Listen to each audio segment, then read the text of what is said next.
देखो, IDFC first bank का एक न्यूज़ के कारण में मार्केट बहुत तेज़ी से नीचे गिरा, 200 मूविंग एवरेज से नीचे आ गया। वीकली चार्ट है ये। और वीकली चार्ट के अंदर में आपने देखा होगा, वीकली चार्ट के अंदर में यहाँ से पहले ही वीकली चार्ट के अंदर में ट्रेंड में पता चला कि यहाँ पर एक रेजिस्टेंस बना हुआ था। रेजिस्टेंस बनने के कारण में चार्ट के अंदर में एक डिप आई नीचे की तरफ, जो अब ये डिप यहाँ से 200 मूविंग एवरेज से नीचे 60 तक जा सकती है।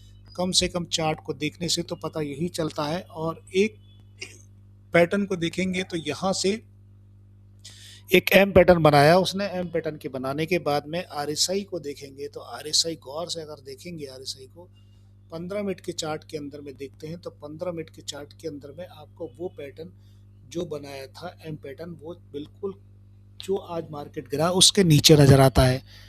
इसके कहने का मकसद यही हुआ कि चार्ट पहले से ही बता चुका है कि मार्केट कहाँ गिरने वाला है। 1 घंटे के चार्ट में देख रहे हैं आप इसे, और 1 घंटे के चार्ट में आपने को नज़र आ गया होगा कि 1 घंटे के चार्ट में क्या नज़र आया। यहाँ पर अभी थोड़ा सा मार्केट और गिरेगा, लगभग 60 के आसपास नीचे जा सकता है मार्केट।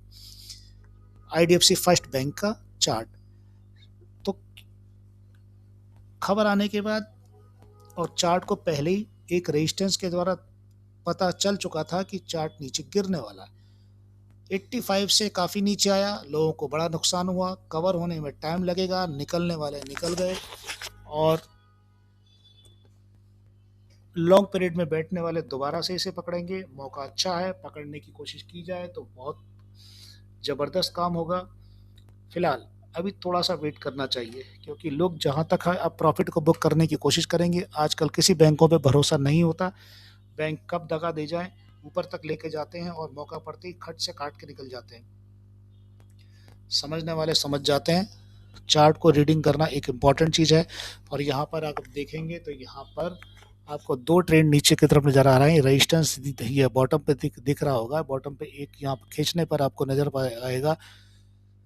यहाँ पर दो जगह, पहला ये यहाँ पर अगर सितंबर के आसपास का चार्ट नीचे आया था, फिर उसके बाद में एक चार्ट और नीचे आएगा। पहले दोनों स्टेज पर वहीं पर आया था और तीसरे स्टेज पर भी वहीं पर खड़ा हुआ है।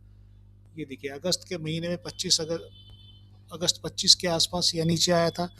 तो अब इससे ट्रेंड अगर नीचे खिसक गया तो मैंने यही कहा था कि अगर इससे नीचे और ट्रेंड अगर दोबारा दस्तक दे दी तो गया। आरएसआई नीचे टूट कर नीचे की तरफ लंबे कगार पर नीचे की तरफ आरएसआई ने पूरे दम डंडी दे दी है। इसका मतलब आरएसआई अगले ट्रेंड पर और अगले सपोर्ट पर पकड़ने की कोशिश कर रही है। इसीलिए आरएसआई को देखते हुए गौर करना ज़रूरी है। और अगर छोटे चार्ट में, वीकली चार्ट से आप छोटे चार्ट में भी आएंगे तो ये जो ट्रेंड लाइन ऊपर खींच रहा हूँ मैं, ये अलग से आपको हर जगह मिलेगी। यहाँ पर वीकली चार्ट के अंदर में रेजिस्टेंस बना,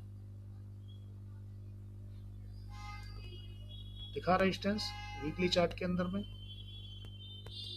और 200 मूविंग एवरेज से ऊपर निकलता हुआ दिख रहा होगा। ठीक है, 200 ओवर मूविंग निकलता हुआ दिख रहा होगा। तो 200 मूविंग एवरेज से ऊपर निकलने के बाद में फिर चार्ट यही दिखाना चाहता है कि अभी शिकार बाकी है और नीचे जाने की क्षमता बन सकती है।